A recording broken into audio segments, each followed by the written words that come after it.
The afternoon light came in low through the dusty front window of the pawn shop. It fell across the wooden floor in long, slanting bars. It caught the dust motes hanging in the air. It made the room look like a church. March 1968, San Diego, California. A small pawn shop on Broadway Street, 3 blocks up from the harbor. The kind of place that smelled like leather and gun oil and old paper money. The kind of place where men came when they had run out of options.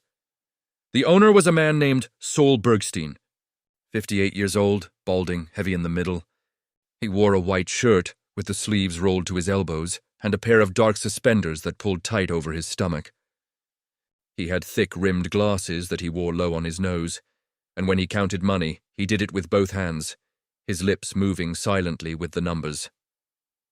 Saul had owned the shop for 22 years. He had bought it from a man named Riley in 1946, 3 months after he had come back from Europe with the 82nd Airborne. Saul had jumped into Normandy. Saul had walked across France. Saul had seen things that he never told his wife about. He understood about young men and what they carried. That afternoon, the bell above the door rang. Saul looked up. A young man walked in. He was wearing a faded olive-drab Marine Corps service uniform. The corporal's stripes on his sleeve had been sewn on by hand. The trousers were creased, but the crease was old. His shoes were polished, but they had been polished a long time ago. He was 23 years old. He had the haunted eyes of a man who had been somewhere he could not come back from. The Marine took off his cover at the door. He stood there for a moment, blinking in the dimness. Then he started walking toward the counter. He walked slowly. He walked the way men walk when their feet are pretending to be lighter than the rest of them. In the back of the shop, near a wooden rack of vintage Winchester rifles and an old Martin guitar with a cracked neck, another man was looking through the inventory. He was tall, broad-shouldered, 60 years old.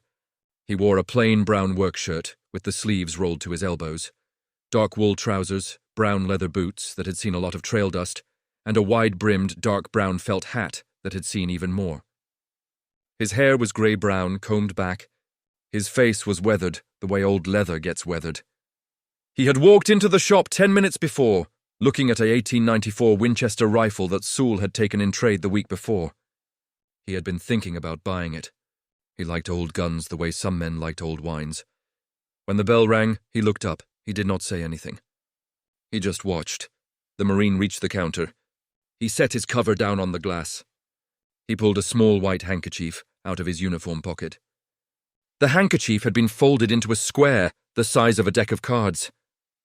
He set it on the counter. He pressed it flat with the side of his hand. Then, slowly, he unfolded it. 3 medals lay on the white cloth, a bronze star. The 5-pointed bronze star with the red, white, and blue ribbon. The medal you got for valor in combat against an enemy of the United States, a purple heart. The heart-shaped medal with the purple ribbon. The medal you got when an enemy bullet found you, or an enemy mortar found you, or an enemy mine found you. The medal you only got if you had been wounded in combat, a combat action ribbon. The newer one. The blue and yellow striped ribbon. The Navy and Marine Corps had only started giving it out the year before. It meant you had been in combat. Real combat. Not training. Not patrol. The kind of combat where the air itself was trying to kill you. The Marine pushed the handkerchief forward across the glass. How much? He said. His voice was hoarse. Saul Bergstein looked down at the medals. He did not move for a long time. He pulled his glasses off. He rubbed the bridge of his nose. He put the glasses back on. He looked at the Marine. Son, he said, how much? I don't think you want to do this. How much? Saul leaned both his hands on the counter. He looked at the young man's face.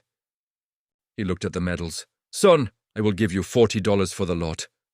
But I am asking you to please take them home and sell me something else. $40. Yes, the Marine closed his eyes. He breathed in slowly. He breathed out slowly. When he opened his eyes again, they were wet. All right, he said. $40. Saul stood there for a moment longer. He looked at the Marine. He looked at the medals. He shook his head once, small, and then he turned and walked to the cash register at the end of the counter. In the back of the shop, John Wayne set the Winchester rifle back on the rack. He started walking toward the counter. He walked slowly.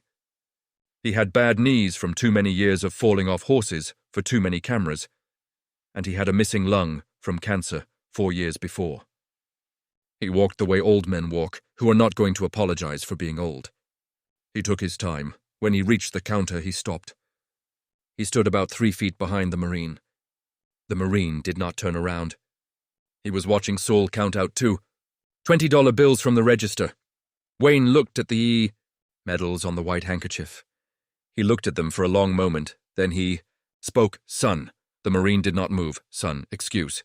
The Marine turned. He looked up. He looked up some more. John Wayne was a tall man. 6'4", even slumped a little with age. Even with his hat off and held in his left hand against his chest the way he was holding it now, he was a tall man. The Marine's eyes adjusted. He saw who it was. His mouth opened slightly. His hand went up halfway to a salute and then stopped, confused. He did not know what to do. "Mr. Wayne."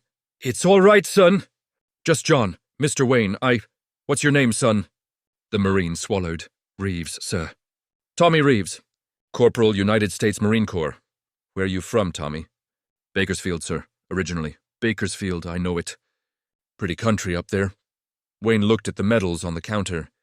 He looked back at the Marine. "These yours, Tommy?" "Yes, sir." "Bronze Star?" "Yes, sir." "Purple Heart?" "Yes, sir." "More than one tour?" "2, sir." "Just got back from the second one in November. Where were you?" "Quang Tri Province, sir." "Khe Sanh, the second time." Wayne nodded slowly. He looked at the floor for a moment. He looked back up. "Khe Sanh. Yes, sir. That was a hell of a thing. Yes, sir. You all right?" The Marine did not answer at first. He stood there with his hands at his sides. He looked at the medals. He looked at his shoes. He looked at the dust motes in the afternoon light. "I will be, sir." Wayne nodded. He let a quiet moment pass. He let it sit between them. He had learned a long time ago that quiet moments were not empty. They were the most full kind of moments you could have. "Tommy," he said. "Why are you selling these?" The Marine took a breath. "My mother is sick, sir." "Sick how?" "Cancer, sir." "The doctors say she has maybe 4 months. Maybe less. They have her over at County Hospital. The treatment is $600 a month and we don't have it. My father passed 2 years ago. There's just me and her now. And she," his voice broke, "and she does not want to die in the county ward, sir. She wants a private room. She wants to die where she can see a window. And the private room is $600 more for the 4 months. $1,200 altogether. And I have $80 in my pocket and $40 in the bank, and the rest of my severance pay went to her bills already, and I don't. I don't know how to get the rest, sir. I don't know how." He stopped. He blinked hard. He turned his face away. He brought his hand up and pressed the heel of his palm against his eye. Wayne stood there. He did not say anything. He did not reach out. He did not move closer. He just stood there and let the Marine have his moment. Solbergstein behind the counter had stopped counting the bills. He was holding 2 20s in his left hand. He was just standing there. After a long while, the Marine got himself together. He turned back. His eyes were red, but they were dry. "I'm sorry, sir." "Don't apologize, Tommy. I thought somebody might pay something for them. They are not nothing. The Bronze Star is for a thing I did at Khe Sanh. I went out under fire for a man named Hernandez. I got him out. He's home now. He's in San Antonio. He has 2 kids. So the medal is for that. That is a thing worth a medal, son." "Yes, sir." "But the medal is not worth $1,200. So I figured, Tommy, sir, put the medals back in the handkerchief." "Sir, put the medals back in the handkerchief." "Fold it up, put it back in your pocket. Those medals are not going anywhere. Not today. Not ever." The Marine looked at him. He looked confused. He did not understand. "Sir, with respect." "I have to. You don't have to." "I do. You don't, Tommy, because I am going to take care of it." The shop was quiet. The Marine stared. He did not say anything.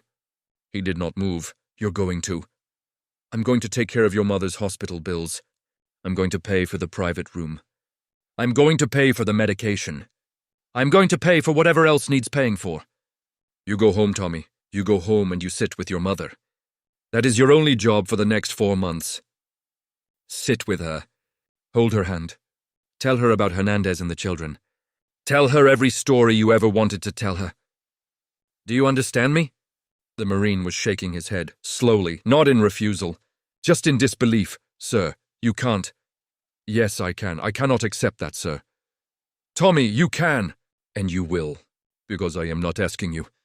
I'm telling you what is going to happen. Sir, Tommy, listen to me. Look at me, son. Look at me. The Marine looked at him. You went out under fire for Hernandez, yes? Yes, sir. You did not stop and ask Hernandez if he could pay you back.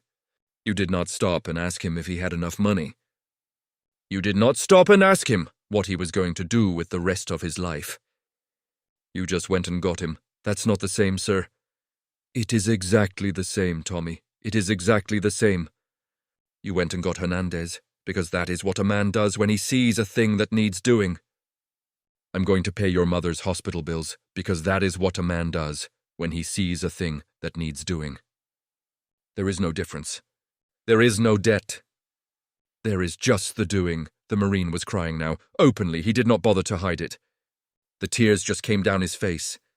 He stood there at attention in his old uniform with his medals on the counter, and the tears just came down. Wayne pulled his hat off the counter. He put it under his arm.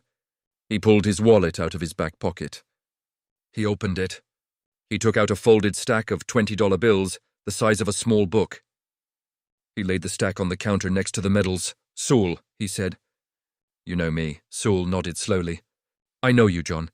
This is for the boy's mother. $600 now. I will be back tomorrow with a cashier's check for the rest of it. The hospital is county, you know it? Yes, John. You will hold this until I come back tomorrow. Then we will all go over there together, and we will pay it. The whole thing. Yes, John. Wayne looked at the Marine. He picked up the white handkerchief with the 3 medals. He folded it carefully. He pressed it flat. He held it out. Tommy, take these. Put them in your pocket. They are yours. They have always been yours. The Marine took the handkerchief. His hands were shaking. He put the handkerchief in his uniform pocket. He pressed it flat against his chest with his palm. Sir, I do not know what to say. You don't have to say anything, son. You just have to go home and sit with your mother. I will pay you back, sir. Every penny. I swear to God. Wayne smiled then, small, quiet. The smile of a man who had been around a long time. Tommy, I do not want you to pay me back. I want you to do something else. I want you to go forward in your life. I want you to find a young Marine someday who is having a hard time. Maybe not money. Maybe something else. And I want you to do for him what I am doing for you today. And I want you to not tell anybody about it. Not him, not your wife, not your kids, not anybody. You just do it. You just do the thing that needs doing. And you carry it with you. That is how you pay me back. The Marine nodded. Yes, sir. That is the only way you pay me back. Yes, sir. Wayne put his hat back on. He adjusted it the way men do when they are about to walk back out into the world. He looked at the Marine one more time. What's your mother's name, Tommy? Margaret, sir. Margaret Reeves. Margaret. I will remember that. Sir, may I? What is it, son? May I shake your hand? Wayne looked at him. Then he reached out his right hand. The Marine took it. They shook hands. Wayne's hand was big and rough and warm. The Marine's hand was younger and smaller and shaking. They held on for a few seconds. Then they let go. Take care of your mother, Tommy. Yes, sir. Wayne nodded once. He turned. He walked toward the door. He pushed it open. The bell rang. He walked out into the late afternoon sun. The door closed behind him. The Marine stood at the counter. He did not move for a long time. Saul Bergstein behind the counter took the stack of $20 bills. He counted them slowly. There were not just $600 there. There were 1,000. He looked up at the Marine. He did not say anything about it. He just nodded. Son, Saul said. Go home.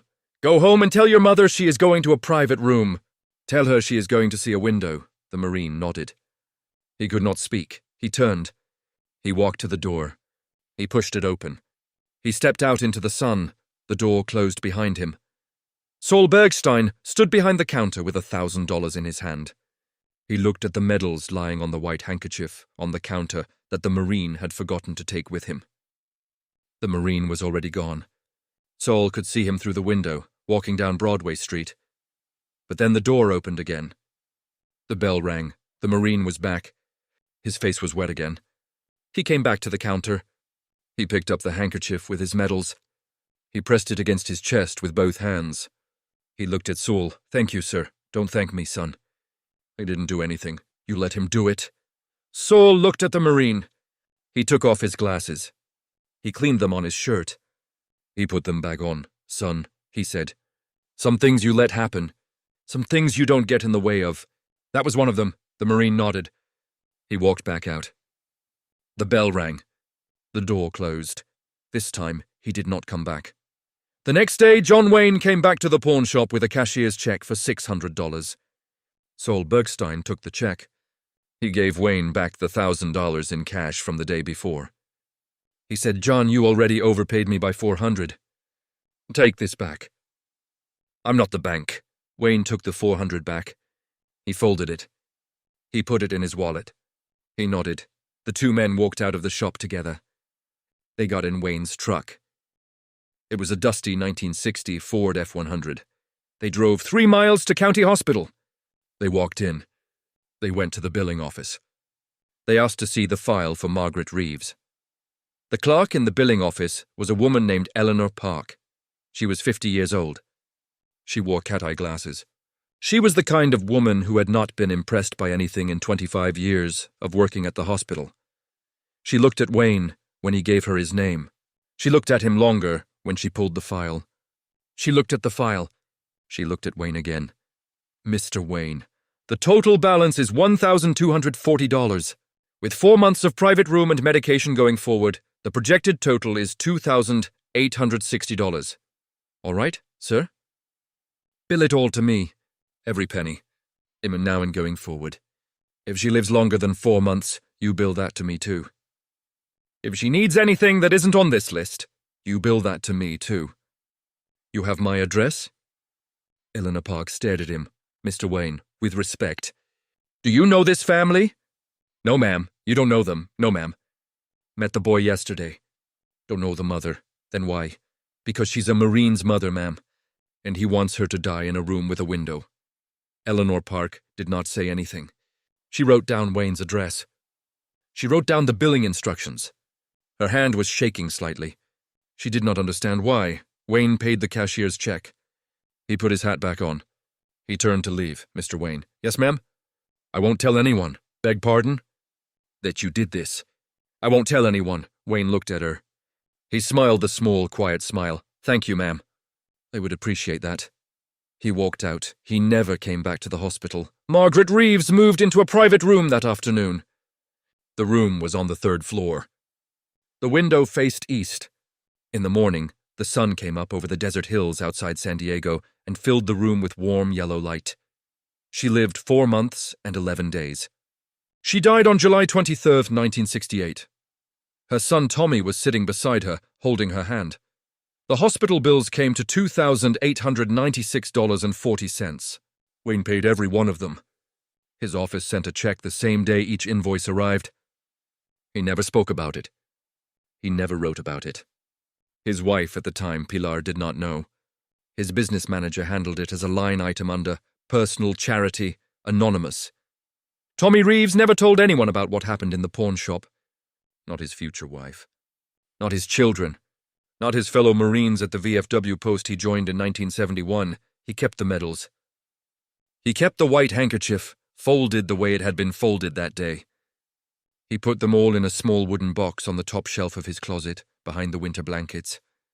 He did not forget what John Wayne had told him. About finding a young Marine someday. About doing the thing that needed doing. In 1974, Tommy Reeves was working as a foreman at a construction company in Bakersfield. A young man came on the crew, 18 years old, just out of the Marines, just back from the last days of Vietnam. The young man was a hard worker, but he had haunted eyes. After a month, Tommy found out the kid was sleeping in his car. His mother had remarried while he was overseas, and the new husband would not let him in the house. Tommy paid the kid's first 3 months of rent on a small apartment. He did not tell the kid he was doing it. He worked it out with the landlord directly. The kid never knew where the money came from. In 1981, Tommy did it again. Different Marine. Different problem. In 1989. In 1996. In 2003, 5 times in his life, Tommy Reeves did for someone else what John Wayne had done for him. 5 times he never said a word about it. 5 times he just did the thing that needed doing. He never told anybody. He never told anybody until the day he died. Tommy Reeves died on November 11, 2006, Veterans Day. He was 61 years old, in lung cancer, from Agent Orange exposure during his second tour. He died in the same hospital his mother had died in 38 years before. He died in a private room with a window. His daughter Sarah was the one who found the letter. She was 45 years old. She had grown up knowing that her father was a Marine. She had grown up knowing that he had 2 tours in Vietnam. She had grown up knowing that he had a bronze star and a Purple Heart that he kept in a wooden box on the top shelf of his closet, behind the winter blankets. She had grown up knowing that her father did not talk about the war. She had not grown up knowing about John Wayne. A week after the funeral, Sarah was cleaning out her father's closet. She took down the wooden box. She opened it. Inside were the 3 medals on the white handkerchief, just where her father had kept them for 38 years. Underneath the medals was an envelope. The envelope was yellowed. The flap had been opened and resealed many times. Sarah opened it. There were 2 things inside. The first was a folded sheet of plain white stationery. The handwriting on it was strong and old-fashioned. The pen had pressed hard into the paper. The letter was dated March 16, 1968. It read, "Tommy, I do not write many of these. I am no good at them, and I do not believe in them most of the time. But I want to write this one because you might forget. And forget. It is what we do. You did not owe me anything that day in the pawn shop. You do not owe me anything now.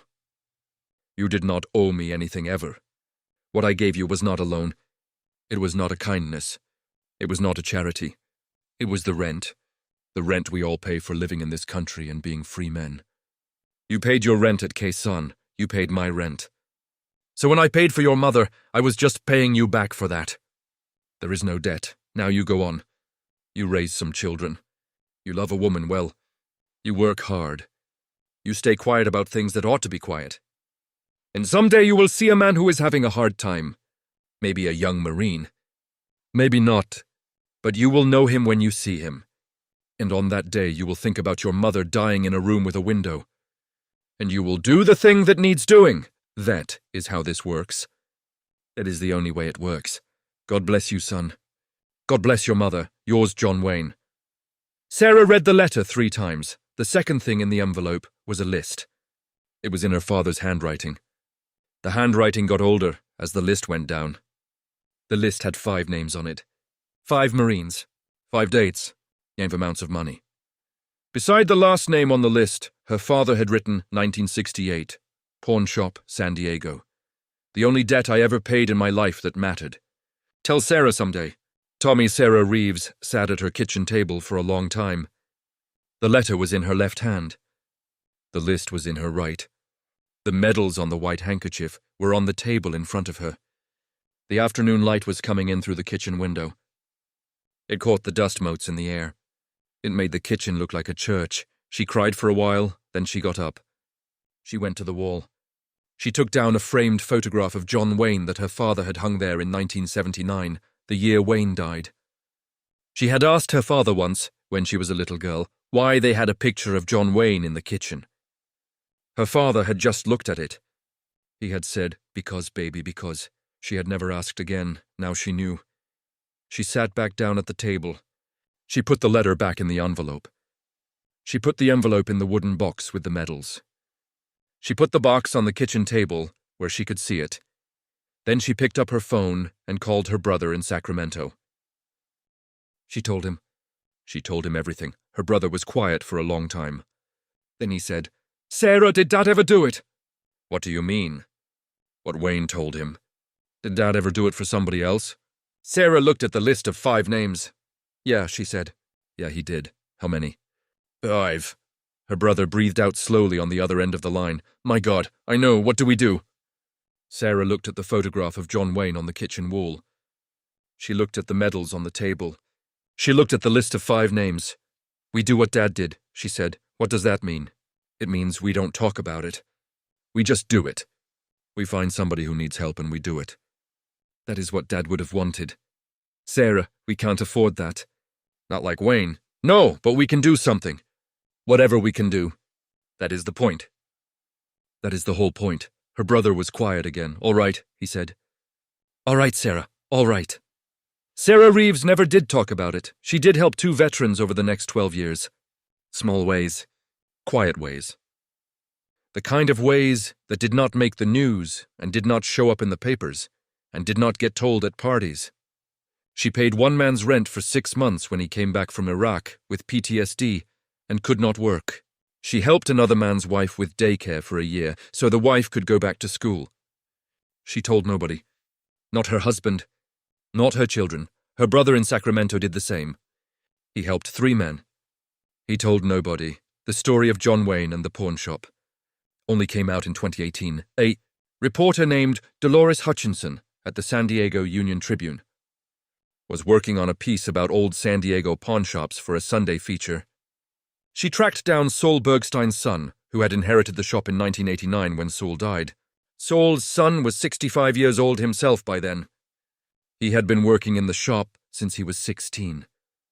He had been working in the shop the day after the medal incident, when his father had told him about it. Saul Bergstein had told his son the story exactly once. He had told him the story, and then he had said, "You will not tell anybody this. Not until I am dead. And maybe not even then. But it is a thing that should not be lost." Saul's son had remembered. He had remembered for 42 years. He told the reporter the story when she came to ask about old pawn shops. He said, "I have been waiting a long time to tell somebody. I think it is time." The reporter wrote the story. She tracked down Sarah Reeves. She tracked down the brother in Sacramento. She tracked down Margaret Reeves's old hospital records. She tracked down the billing files at County Hospital, which had been digitized in 2002. She found Wayne's payments. She found Eleanor Park, who was 99 years old by then but still sharp, living in a nursing home in Pacific Beach. Eleanor remembered. Eleanor had remembered for 50 years.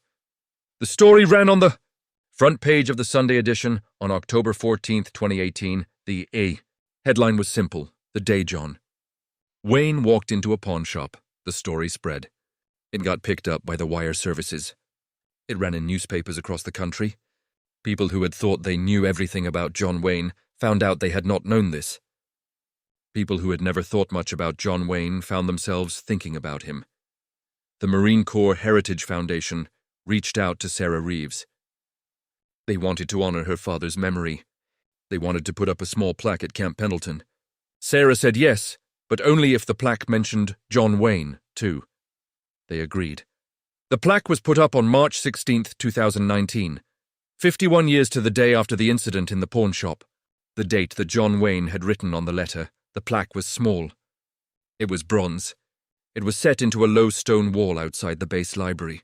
The inscription read, "In honor of Corporal Thomas B. Reeves, MC 1944, 2006, and of the man who taught him how to carry what he had been given. 5 names, 1 lesson. We go forward." Below that, smaller, was a single line of plain text. "There is no debt. There is just the doing. JW, the pawn shop on Broadway Street, is still there. It is still owned by the Bergstein family. The grandson runs it now. He is 41 years old. He has heard the story since he was a child. If you walk into the shop today, you will see, behind the counter, in a small black frame on the wall above the cash register, a photocopy of the letter. The original is in the Marine Corps Heritage Foundation archives. The photocopy is the version that hangs in the shop. Below the framed letter is a small handwritten note from the grandson. The note says, "This happened here. In this room. Right where you are standing. March 16th, 1968. Some afternoons when the light is right, you can almost see them. The young Marine. The old man in the hat. The medals on the counter. The dust in the air. We do not change anything in this shop. We do not move the counter. We do not change the light. We keep it the way it was, so that anybody who walks in here will know, so that nobody will forget, so that somebody, someday, will walk in here on a hard afternoon and remember, and maybe go and do the thing that needs doing. That is how this works. That is the only way it works. There is one more thing. In the wooden box that Sarah Reeves found in her father's closet, behind the white handkerchief and the medals, was a smaller envelope. It was unmarked. It had not been opened. When Sarah finally opened it, in 2007, she found a single Polaroid photograph. The photograph was old. The colors had faded. But the image was clear. It was a picture of John Wayne. He was sitting on a horse, on a desert trail somewhere in Arizona, with the sun setting behind him. He was 61 years old in the picture. He was wearing the same brown work shirt and the same worn brown felt hat that he had been wearing in the pawn shop. His face was turned slightly toward the camera. He was not smiling. He was not posing. He was just looking out at something the camera could not see. On the back of the photograph, in his own handwriting, was a single line, Tommy. When you do not know what to do, look at the horizon. The horizon does not lie. Sarah sat for a long time looking at that picture. She had it framed.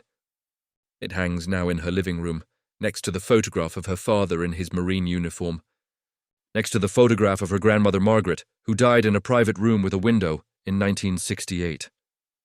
The three pictures hang in a row. A young Marine, an old movie star on horseback, a frail woman who had wanted to see a window before she died. If you ask Sarah what the three pictures mean, she will think for a moment. Then she will say, they mean that some things are worth doing even when nobody is watching. Especially when nobody is watching. Maybe especially then. That is the story. That is the whole story. The story John Wayne never told. The story Tommy Reeves never told. The story Saul Bergstein carried for 21 years before he told it to his son and made him promise not to tell anyone for at least another decade. The story Eleanor Park kept for 50 years in a hospital file room in San Diego. The story that came out only because everybody who had been part of it was almost gone. And somebody finally decided that some things should not be lost. March 16th, 1968.